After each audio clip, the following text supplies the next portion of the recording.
I believe we can prevent heart attack. We can put in place strategies to reduce risk. We can literally plan to change your future. I call it Healthy Heart Network.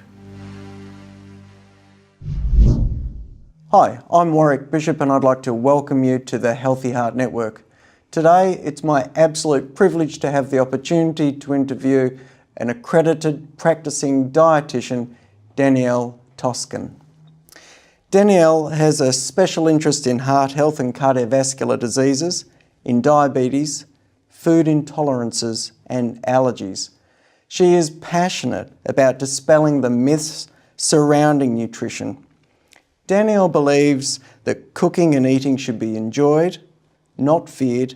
She's a huge believer in supporting local producers, home cooking using fresh and seasonal produce. Danielle, welcome and thank you for joining us on the Healthy Heart Network. Hi Warwick, it's lovely to be here and thank you so much for having me today.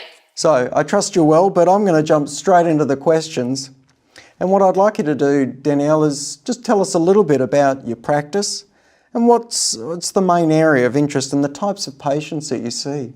Yeah, sure. So our practice is called Nutrition for Life.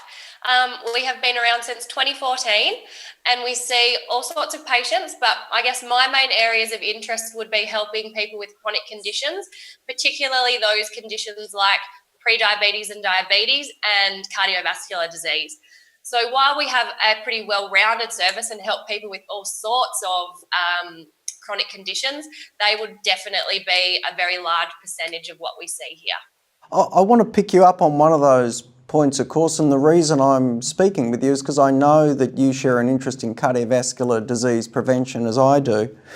Tell me, often there's something, a defining moment that leads people into a particular area of work. Tell me, how did you get an interest and how did you drift into cardiovascular disease and your interest in diabetes and pre-diabetes? Yeah, so I guess coming out of my dietetic studies, something didn't quite sit right with me. So thinking about it, our population is becoming heavier and rates of lifestyle diseases like diabetes and cardiovascular disease are on the rise. So it was sort of, after doing my research, it was pretty clear to me that the current guidelines, dietary guidelines that are relying heavily on cereals and low-fat products was not really having much effect within the population. So I decided to do a bit of mentoring with some physicians and other dietitians who were working in the field of teaching low carbohydrate, healthy fat principles.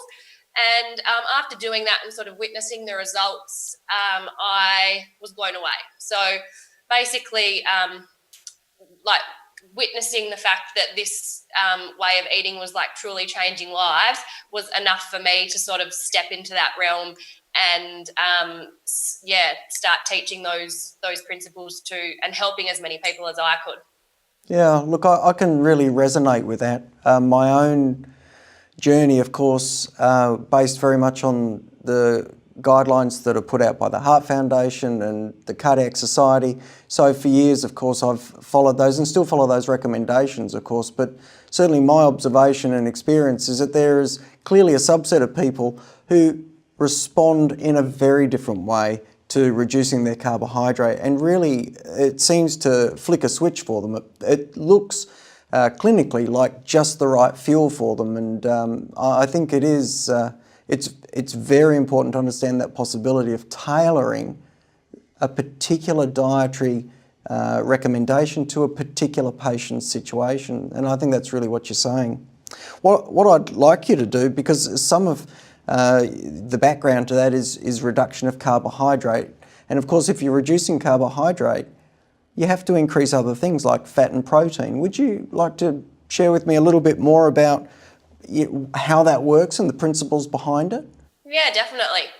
So definitely a lower carbohydrate diet is a reduction in your processed carbs, so things like pastas and breads and cereals, and also reducing sugary foods. And sort of this isn't harmful to your nutrition because these foods generally contain very low levels of important nutrients. So that's where we're having a reduction in those things. But I guess with that, we're looking at encouraging a wide variety of vegetables, more healthy natural fats, and then protein as well to fuel us. So certainly we like to call it low carb healthy fat rather than high fat, because it is still about having the right healthy fats in the right amounts. Look, certainly if you would have to have lived under a rock to not be aware that there's lots of discussion going on in social media broadly. And if you Google diets and dietary things, you almost get the sense that there's almost a to and froing about what people's opinions are. Obviously, my own experience in at times recommending reduction of carbohydrate is based on clinical experience and tracking the response in the patient. I know of some research that supports that as well, but maybe you could tell me, for those people who say reducing carbohydrates and replacing with healthy fats or proteins, there's no evidence for that, but perhaps you could touch on the evidence that's guiding your practice that's maybe been, that's perhaps most relevant in the last couple of years. Yeah, definitely. So it's a really exciting area of research, and certainly the newer research that's coming out now is really backing what we have been saying for many years at Nutrition for Life. And that is what we now know. It's that eating fats is not what is making the Western world overweight and sick. It's actually the excessive amounts of sugar and highly processed foods in our diets that making the population overweight and unhealthy. So therefore, when you're eating highly processed foods where fat has been taken out and then usually extra sugar has been added in to compensate, it's not really going to benefit you much in the long run.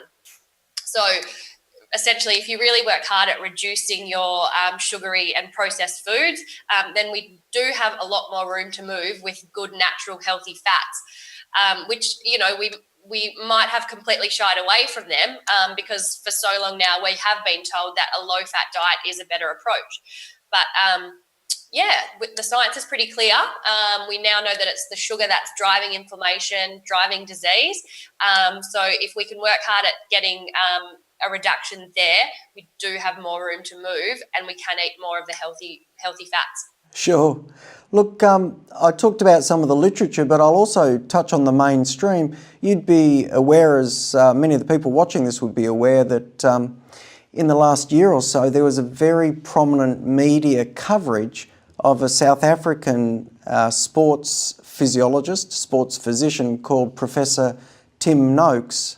Now, my understanding was that he was reported to the South African Medical Board by the Dietetics Association, or Chief Dietitian within the Dietetics Association. Can you just walk me through what actually happened in that situation and where it all ended up? I don't really like to get too caught up into the politics of it all, but from what I know, he's a very prominent physician in South Africa who was advocating a low carbohydrate, healthy fat diet for his patients, and thus was reported by it must have been the South African Dietitians Association for doing so. So he went through a big appeal process, appealing that report, and I think it's only just come out in the last week that it's been found that there was really nothing wrong with what he was teaching or advocating for. And I mean, I think this has gone on for quite a few years. So it is quite exciting that, he's been sort of let off the hook and, is allowed to now once again advocate for this approach.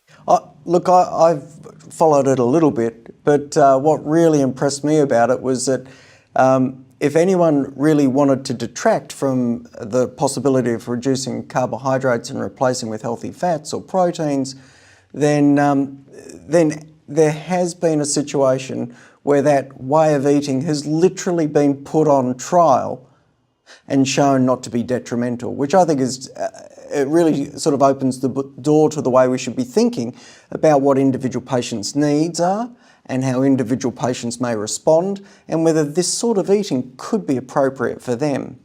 Now, my own experience actually in the area or the town where I live is that not all dietitians seem to have embraced this possibility of an alternate way of talking with patients about reducing sugars or sugary foods within their diet. Is that your observation, and why might that be? Yeah, okay. So I think there certainly is some other dietitians that do teach low carb, healthy fat principles, but then also there's many who do not. Yeah, I think because it is so new and revolutionary, there's probably still many old school dietitians out there who are not quite ready to accept it. But in saying that, I think as dietitians, we are trained in providing individualised nutrition advice on a patient-by-patient basis because everyone does have differing needs. So I think with that, I reckon there's probably many dietitians out there who are probably teaching low carb but don't even realise they are. So that's certainly one thing. I think the misconception maybe that a lot of them may have or people may have is that our brains need glucose or sugar to function effectively. And I mean, while that's somewhat true, we don't actually need to get this sugar or glucose from food. Our bodies are really, really smart, and in a process called gluconeogenesis, or making new glucose, it can make its own sugar, which can then fuel the brain and fuel the body. So yeah, there's probably some misconceptions out there, I think, that still people need to be educated about and that sort of thing. Danielle, look, we're really focused on patients and patient care, and every person who comes and sits with us is an individual. I bet you've got some stories or some patients that just sort of stick in your mind. And I wonder if you'd share a couple of, one or two interesting case studies with us. Yeah, sure. I mean, there's a lot. One or two would be fine. I think as a general, I love helping patients by looking at their blood tests and their pathology, and often monitoring that across a period of time while they're making dietary changes. And I think it's exciting to, even after a few months of dietary changes, be able to see differences in their cholesterol levels, their liver function, their inflammatory markers, and then being able to sort of go over that with them and show them how much their, physiological function is improving with the changes that they're making. I guess one story in particular from my last week, I work with a lot of veterans under the DVA program. And I was seeing a gentleman who wanted to lose some weight. He had a goal of 20 kilos that he wanted to lose. And he worked really, really, really hard. And over time, he actually lost 30. So we actually surpassed his goal. But that wasn't all. He was actually a type 2 diabetic and was being medicated for that. But after he'd lost all the weight, he no longer needed any diabetic medication. So that was a huge win for him. That's fantastic. Look, I'm going to steal a moment because I actually had a patient who sticks in my mind from a couple of years ago who I put on a reduced carbohydrate eating guideline. I thought he'd be the sort of patient who would respond, and I tracked his progress. He lost probably 15 to 20 kilos over the course of several months. And eventually when he came back, he shook my hand and said, "Thank you, Doc. You've given me my son back," and burst into tears, which I'm just about to do now. And it's like quite amazing because this guy had given up on playing with his 10-year-old son until he lost the weight and could move again. And he literally got his life back. It was still, I find it quite emotional to talk about, actually. So, look, what we also know is that in diets, there are a lot of misconceptions that people often carry. And I bet you're probably dealing with those and deconstructing those all the time. Maybe tell me some of those misconceptions that frequently come up in your consultations. Okay, yeah. So, there's definitely a few. I think around weight loss is the big one. definitely probably would be the speed of weight loss. I think weight is very quick to put on, but unfortunately very slow to lose. And many people expect to lose weight in a linear fashion if they're doing everything right. So what I mean by that is if they're doing everything right with their diet and with their exercise, they should expect to lose, say, 1 kilo per fortnight every fortnight for as long as they're doing everything right. But this is never the case. Weight loss is very unpredictable, and there's many external factors that can come into play. So if someone's overworked, if they're stressed, if they're not sleeping well, if they're sick, if their hormones are all over the place, then they're all factors that can really delay progress with weight loss or, shake things up. So, I guess what my point there is that it is an unpredictable process. And the key to sort of achieving your goals with that long term is consistency and maintaining momentum. Because, if you get deterred, then you can fall off the wagon. But if you maintain consistency, then you will get to your goals, but it may take longer than what you may hope, but you will get there eventually. I guess that's the message of hope that I like to give my clients or patients. Well, what I was going to wrap up with was if you had the chance to offer some advice or comments to someone looking to do the best for their heart health by eating well, what would you say to them? Something that the people watching this could take away. Okay. So I think it's about continuing to educate yourself on what you're eating. So check your food labels and look at the foods that you commonly consume, and educate yourself on those things. If you don't like what you're seeing on the packet or on the food label, then it may be time to look for alternatives for those things and look for healthier options. And with that, never give up. So keep always looking to make better choices and educating yourself, and you will eventually come to develop a healthy diet that is sustainable long term. But I always say Rome was never built in a day, and neither was a healthy diet. You do have to work at it, and you have to continue to educate yourself along the way. So I'm about to wrap up, but before I do, I'd like to just sneak in an extra question which wasn't scripted at all. Clearly, as you can tell from the video feed, you're a picture of health, so clearly you follow a very sensible eating program. So I'm going to ask you to just share with us what you had for breakfast, lunch and dinner yesterday, so we know the sort of things that someone like you is eating to look after your own health. Okay.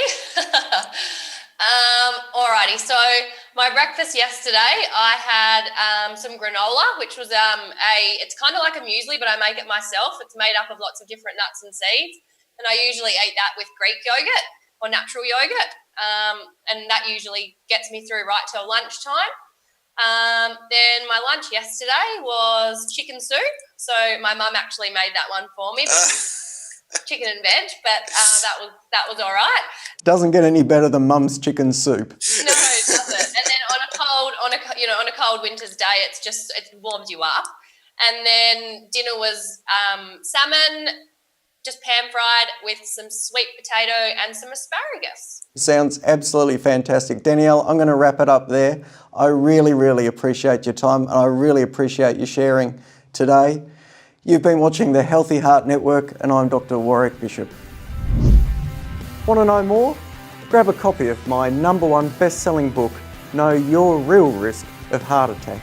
It's available as a hardcover, a paperback, and an audio from Amazon, or wherever good books are sold.